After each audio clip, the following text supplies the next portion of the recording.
હવામાન વિભાગની આગાહી અનુસાર રાજ્યમાં વરસાદી માહોલ રહે તેવી શક્યતા છે. રાજ્યમાં આગામી 5 દિવસ ગાજવીજ અને ભારે પવન સાથે વરસાદની શક્યતા છે.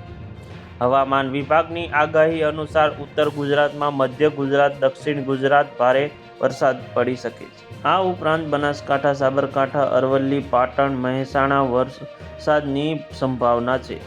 જ્યારે ખેડા, પંચમહાલ, મહીસાગર, દાહોદ, છોટાઉદેપુરમાં વરસાદની શક્યતા છે.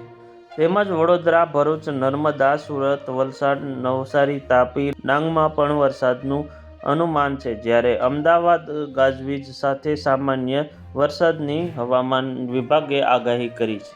હવામાન નિષ્ણાત આંબાલાલ પટેલે જણાવ્યા મુજબ 18 થી 20 જુલાઈ એટલે કે સપ્તાહના અંતે વરસાદની વિરામ લઈ શકે છે. આ સમયગાળા દરમિયાન વરસાદી શક્યતા ઓછી. જો કે 26 થી 30 જુલાઈ બંગાળની ખાડીમાં વરસાદની સિસ્ટમ સક્રિય થશે, જેના કારણે રાજ્યના કેટલાક ભાગોમાં ભારેથી અતિભારે વરસાદની શક્યતા છે. જેમાં મહીસાગર, પંચમહાલ, અરવલ્લી, દાહોદ, સાબરકાંઠા, અમદાવાદ, ગાંધીનગર ભારે વરસાદ વરસી શકે છે.